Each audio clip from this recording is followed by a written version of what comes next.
नमस्कार दोस्तों, स्वागत है आपका एग्जामशाला में। आज से हम लोग जो है प्रीवियस ईयर के पेपर को डिस्कस करेंगे। आज जो हम लोगों ने पेपर लिया है वो है CHSL 2019 का टीयर 1 का पेपर। और इसमें भी जो है हम लोग जीएस का पेपर जो है वो डिस्कस करेंगे। जीएस के जो क्वेश्चन होंगे हम लोग उनको देखेंगे। 17 मार्च 2020 की शिफ्ट का पेपर लिया है। जैसा कि हमें पता है कि लास्ट ईयर जो है कोविड की वजह से पेपर पोस्टपोन हुए थे, तो कुछ एग्ज़ाम मार्च में हुए थे और कुछ एग्ज़ाम अक्टूबर में हुए थे जाके। तो हम लोग सीक्वेंस से लेकर चलेंगे। पहले हम लोग आज डिस्कस कर रहे हैं 17 मार्च 2020 का मॉर्निंग शिफ्ट का जीएस का पेपर। रिस्पॉन्स अगर आप लोगों का अच्छा रहा तो हम लोग फर्दर पेपर्स भी डिस्कस करेंगे, जैसे इंग्लिश का हो गया, मैथ्स का हो गया और रीजनिंग का हो गया। ये सारे पेपर्स भी हम लोग डिस्कस करेंगे। फिलहाल हम लोग जीएस का पेपर डिस्कस करने वाले हैं। पहला सवाल है हमारा कि शेरशाह सूरी का मकबरा कहाँ स्थित है। शेरशाह सूरी का मकबरा कहाँ स्थित है। तो इस टाइप के जो क्वेश्चंस बनते हैं, जैसे कि अकबर का मकबरा हो गया, बीबी का मकबरा किसने बनवाया, औरंगजेब का मकबरा, और बाबर का मकबरा, हुमायूं का मकबरा, ये सारे जो इस तरह के क्वेश्चन है मॉन्यूमेंट से रिलेटेड, ये सारे क्वेश्चंस जो हैं आपको पढ़ने हैं। इनसे क्वेश्चंस बनते हैं। तो इस सवाल का जवाब जो है कि शेरशाह सूरी का मकबरा कहाँ स्थित है, सासाराम, दिल्ली, रोहतासगढ़ या चौसा। तो इसका सही जवाब हो जाएगा सासाराम। सासाराम कहाँ पर पड़ता है? सासाराम है बिहार में। अगला सवाल हमारा, यूनिसेफ की स्थापना किस वर्ष हुई थी। अब यूनिसेफ एक अंतर्राष्ट्रीय ऑर्गेनाइजेशन है, संस्था है। तो जितनी भी इंटरनेशनल ऑर्गेनाइजेशन है, जैसे यूनेस्को हो गया, ओपेक हो गया, और आपका WHO हो गया, IMF हो गया, international monetary fund, world bank हो गया, इस तरह की जितने भी जो ये अंतर्राष्ट्रीय संस्थाएं हैं, इनके आपको ऑर्गेनाइजेशन मतलब स्थापना इनकी कब हुई, इस्टेब्लिशमेंट, इसमें कितने सदस्य देश हैं, मेंबर्स कितने हैं इन संस्थाओं में, और इसका हेड क्वार्टर कहाँ पर है। ये सारी बातें आपको जो है याद करनी होंगी, क्योंकि इनसे क्वेश्चंस हर साल हर शिफ्ट में एक ना एक क्वेश्चन इनसे बनता है। तो इस सवाल का जो सही जवाब होगा हमारा वो होगा, यूनिसेफ की स्थापना हुई थी 1946 में। इसका हेड क्वार्टर है न्यूयॉर्क में, यूनाइटेड स्टेट्स ऑफ अमेरिका में। और इसमें जो मेंबर हैं वो हैं 192 देश जो हैं यूनिसेफ में हैं। यूनिसेफ का फुल फॉर्म होता है यूनाइटेड नेशंस चिल्ड्रंस फंड। अगला सवाल, सचिन तेंदुलकर ने अपने किस अंतर्राष्ट्रीय मैच में पहला शतक बनाया था। किस अंतर्राष्ट्रीय एक दिवसीय मैच में, यानी कि वनडे की बात हो रही है, तो कौन सा वनडे मैच था जिसमें सचिन तेंदुलकर का पहला शतक आया था। तो वो मैच था इनका ऑप्शन सेकंड, 78वें मैच में जो है पहली सेंचुरी लगी थी सचिन तेंदुलकर की। कंप्यूटर शब्दावली में निबल को और भी क्या कहा जाता है। आधा बिट, बिट, आधा बाइट या बाइट। अब एक वीडियो मैंने आपके लिए डाली है, इसी चैनल पे पड़ी है, जिसमें यूनिट्स की बिट, बाइट, किलोबाइट, मेगाबाइट, इन सब में रिलेशन क्या होता है, वो सारी चीज़ें आपको एक वीडियो मिल जाएंगी। उसका लिंक मैं आपको डिस्क्रिप्शन में डलवा दूंगा, तो उससे आप पढ़ सकते हैं। तो इस क्वेश्चन का जो सही आंसर हो जाएगा वो हो जाएगा आधा बाइट। निबल को हाफ बाइट भी कहते हैं। बिट जो है कंप्यूटर की सबसे छोटी यूनिट होती है। बिट से बड़ा होता है बाइट, बाइट से बड़ा होता है किलोबाइट, जिसको हम लोग केबी भी कहते हैं। केबी से बड़ा होता है एमबी, एमबी से बड़ा होता है जीबी। वो वीडियो मैं आपको लिंक में दे दूंगा, डिस्क्रिप्शन में लिंक उसका दे दूंगा, तो आप उससे अच्छे से जो है समझ पाएंगे। अगला क्वेश्चन है, मेखला चादर किस राज्य का परिधान है। राज्यों के जो परिधान हैं, उनके नृत्य हैं, उनकी चित्रकलाएं हैं, इन सब चीज़ों को आपको पढ़ना पड़ेगा, क्योंकि इनसे भी हर साल एक ना एक क्वेश्चन हमेशा बनता है। तो मेखला चादर किस राज्य का परिधान है, इसका सही जवाब हो जाएगा असम। असम में जो है मेखला चादर का यूज किया जाता है। निम्नलिखित में कौन ट्विटर के सह संस्थापक हैं। ट्विटर के सह संस्थापक कौन है, यानी को फाउंडर पूछा है। अब को फाउंडर पूछा है तो आपको इसका फाउंडर भी पता होना चाहिए। और ये जितनी भी सोशल साइट्स हैं, जैसे ट्विटर हो गया, फेसबुक हो गया, इंस्टाग्राम हो गया, ऑरकुट हो गया, स्नैपचैट हो गया, जितनी भी ये सोशल साइट्स हैं, व्हाट्सएप हो गया, इनके आपको संस्थापक कौन है, इनका हेडक्वार्टर अगर है तो कहाँ पर है। तो ये सारी चीज़ें जो हैं आपको पढ़नी पड़ेंगी, क्योंकि इनसे क्वेश्चन हमेशा बनते हैं। छठे सवाल का आंसर हो जाएगा हमारा जैक डॉर्सी। जैक डॉर्सी जो है इसके को फाउंडर ट्विटर के। वैसे भी ट्विटर आजकल बड़ा न्यूज़ में चल रहा है, तो इससे हो सकता है क्वेश्चन आपके इस वाले जो आने वाले पेपर हैं उनमें पूछा जा सकता है। जुलाई 2019 में प्रक्षेपित चंद्रयान 2 का वजन कितना था? इसका जो वजन है उससे क्वेश्चन बना है। तो CHSL के इस वाले मतलब 2019 का जो पेपर हुआ 2020 में, उसमें चंद्रयान 2 से काफ़ी क्वेश्चन पूछे गए थे, क्योंकि ये चंद्रयान 2 उसी साल लॉन्च किया गया था जिस साल वैकेंसी आई थी CHSL 2019 की। तो वैकेंसी ईयर में जितने इम्पोर्टेंट इवेंट्स होती हैं नेशनल लेवल पर, वो सारी इवेंट्स आपको कवर करनी होंगी, इसीलिए करंट अफेयर डेली पढ़ना बहुत ज़रूरी है। न्यूज़पेपर पढ़िए, उससे सारे करंट अफेयर कवर हो जाते हैं। खैर, 2019 में प्रक्षेपित चंद्रयान 2 का वजन कितना था? तो इसका सही जवाब हो जाएगा हमारा ऑप्शन फर्स्ट, 3.8 टन। जो चंद्रयान 2 का वजन था वो था 3.8 टन। नेक्स्ट क्वेश्चन है कि जनवरी 2020 की स्थिति के अनुसार 800 मीटर और 1500 मीटर दोनों स्प्रिंट स्पर्धाओं में राष्ट्रीय रिकॉर्ड किसके पास है? अवनीश सहगल, जिनसन जॉनसन, मोहम्मद अनास या आईएसामी धारण। तो इसका सही जवाब हो जाएगा जिनसन जॉनसन। ये केरल से बिलोंग करते हैं, इनके पास 800 और 1500 मीटर दोनों का जो नेशनल रिकॉर्ड है वो जिनसन जॉनसन के पास है। निम्न में कौन सी पेंशन योजना मई 2017 में प्रधानमंत्री के द्वारा विशेष रूप से वरिष्ठ नागरिकों के लिए शुरू की गई थी? PMMVY, PMGSY, PMVVY और PMGAY। इनमें से कौन सी योजना है जो वरिष्ठ नागरिकों के लिए शुरू की गई थी? पेंशन योजना है ये। तो इसका सही जवाब हो जाएगा PMVVY। PMVVY का मतलब प्रधानमंत्री वय वंदना वय वंदन योजना, और इसी से मिलती जुलती है एक PMMY। एम से हो जाता है यहाँ पर प्रधानमंत्री मातृ वंदन योजना। अगला सवाल है, निम्नलिखित में से कौन सा विटामिन जल में घुलनशील है? विटामिन के, विटामिन ए, विटामिन डी या विटामिन सी।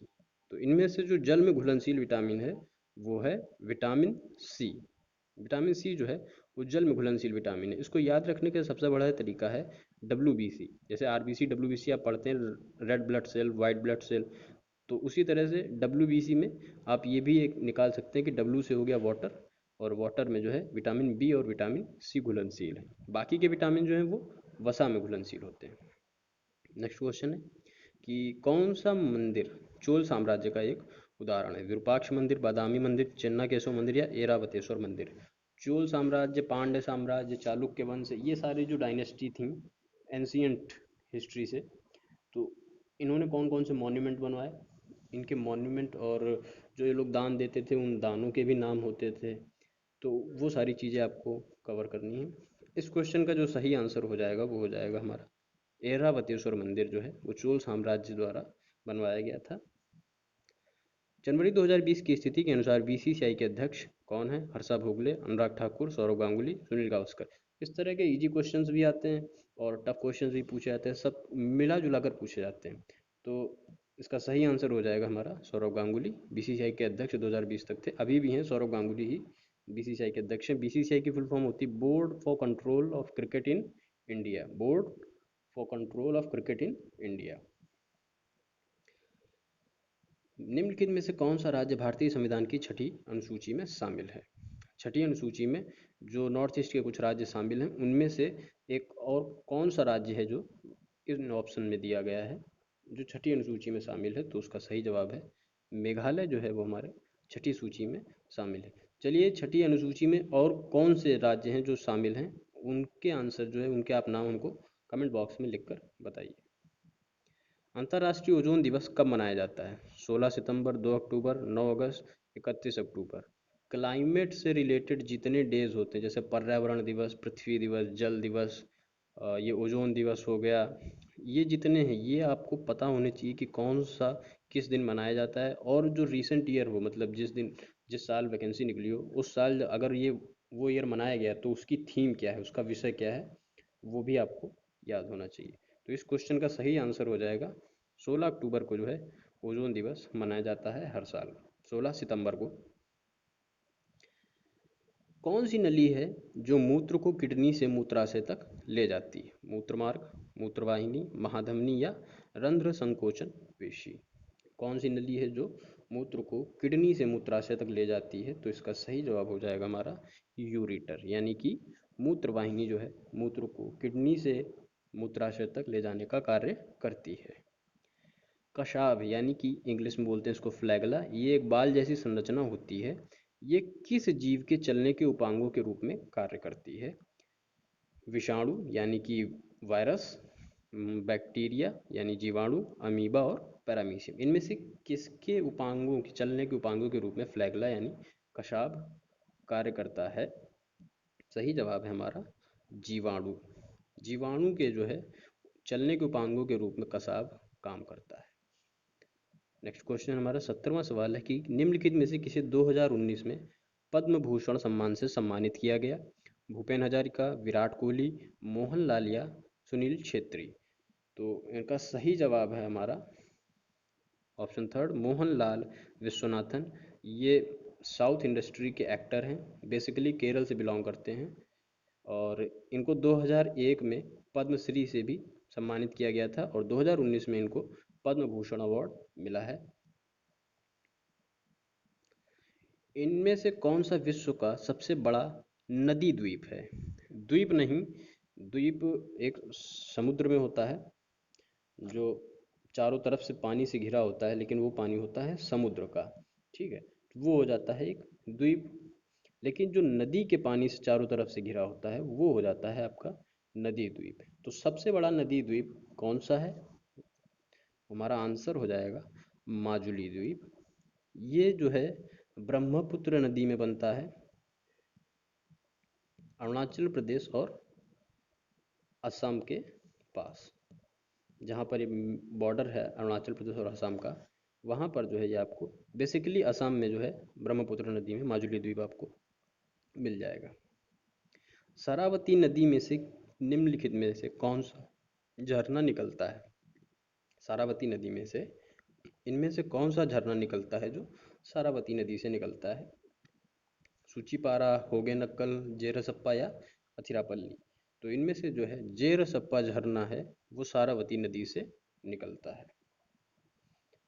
निम्न में से क्या लेटेराइट मिट्टी में प्रचुर मात्रा में पाया जाता है? लेटेराइट मिट्टी में इनमें से कौन सा तत्व है जो प्रचुर मात्रा में पाया जाता है? फास्फोरस, पोटेशियम, कैल्शियम कार्बोनेट या आयन ऑक्साइड? इनमें से कौन सा जो है तत्व लेटराइट मिट्टी में मिलता है? वो है आयन ऑक्साइड, जो है हमारा लेटराइट मिट्टी में प्रचुर मात्रा में पाया जाता है। फरवरी 2020 की स्थिति के अनुसार लोकसभा में उत्तर प्रदेश के कितने सदस्य प्रतिनिधित्व करते हैं?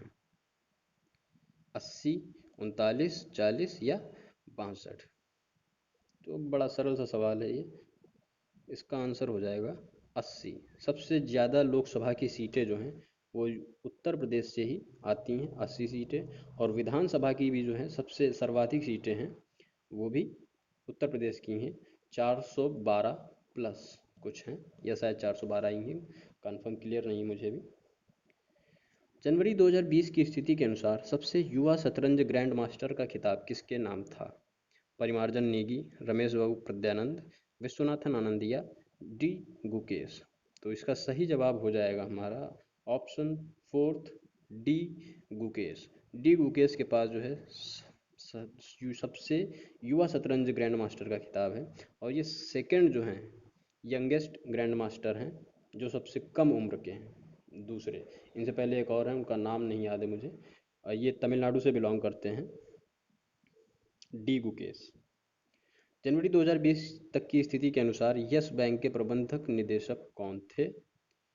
ये यस बैंक आपको याद होगा उस वक्त बहुत ही ज़्यादा चर्चा में थी, क्योंकि ये बैंक बंद होने की कगार पर थी और काफ़ी लोगों का पैसा इसमें फंसा हुआ था। तो उस वक्त बड़ा चर्चा में थी और इससे क्वेश्चन भी बन गया। तो इनमें से कौन से हैं जो 2020 तक की स्थिति के अनुसार प्रबंध निदेशक थे यस बैंक के? रवनीत गिल, आदित्य पुरी, अमिताभ चौधरी या अरुंधति भट्टाचार्य? तो इसका सही जवाब हो जाएगा रवनीत गिल, जो इसके प्रबंध निदेशक थे। केरला गॉड्स ऑन कंट्री के लेखक कौन हैं? सुधा मूर्ति, जीत थाइल, तकाशी शिवशंकर पिल्लई या शशि थरूर? तो बुक्स एंड राइटर से क्वेश्चन बनता ही बनता है, चाहे वो करंट वाली बुक्स हो या फिर जो मतलब हिस्टोरिकल बुक्स हों, जैसे हमारे क्रांतिकारियों ने कुछ बुक्स लिखी है और उसके बाद मॉडर्न राइटर्स हैं उन्होंने कुछ बुक्स लिखी है, तो उनसे क्वेश्चन बनते हैं। ये टॉपिक भी आपको कवर करना ही पड़ेगा। इसका सही आंसर हो जाएगा शशि थरूर। शशि थरूर ने लिखी Kerala god's own country. Next question है हमारा, लास्ट क्वेश्चन। भारतीय रेलवे कोच फैक्ट्री किस शहर में स्थित है? भारतीय रेलवे कोच फैक्ट्री किस शहर में स्थित है? कपूरथला, चेन्नई, बेंगलुरु या चितरंजन? तो इसका सही जवाब हो जाएगा हमारा कपूरथला। भारतीय रेलवे कोच फैक्ट्री कपूरथला में स्थित है। तो ये 25 क्वेश्चन हो गए 17 मार्च की मॉर्निंग वाली शिफ्ट के। उम्मीद करता हूँ आपको क्वेश्चंस क्लियर हुए होंगे और आपने नोट किया होगा कि कौन से टॉपिक से कितने क्वेश्चन आए, क्या क्या क्वेश्चन बन सकते हैं, और अपनी तैयारी को थोड़ा सा और आगे बढ़ाने में मदद आएगी ये वीडियो, ऐसी मुझे उम्मीद है। Thanks for watching. उम्मीद करता हूँ आप लोगों को वीडियो पसंद आया होगा। वीडियो पसंद आया तो वीडियो को लाइक ज़रूर करें और अपने सभी दोस्तों के साथ इसको शेयर करें, और जितना आप इसको रिस्पॉन्स अच्छा देंगे उतना हम लोगों को मोटिवेशन मिलेगा कि हम इसको और बेहतर बना सकें और आप लोगों के लिए और अधिक से अधिक वीडियोस ला सकें। Thanks for watching. जय हिंद, जय भारत।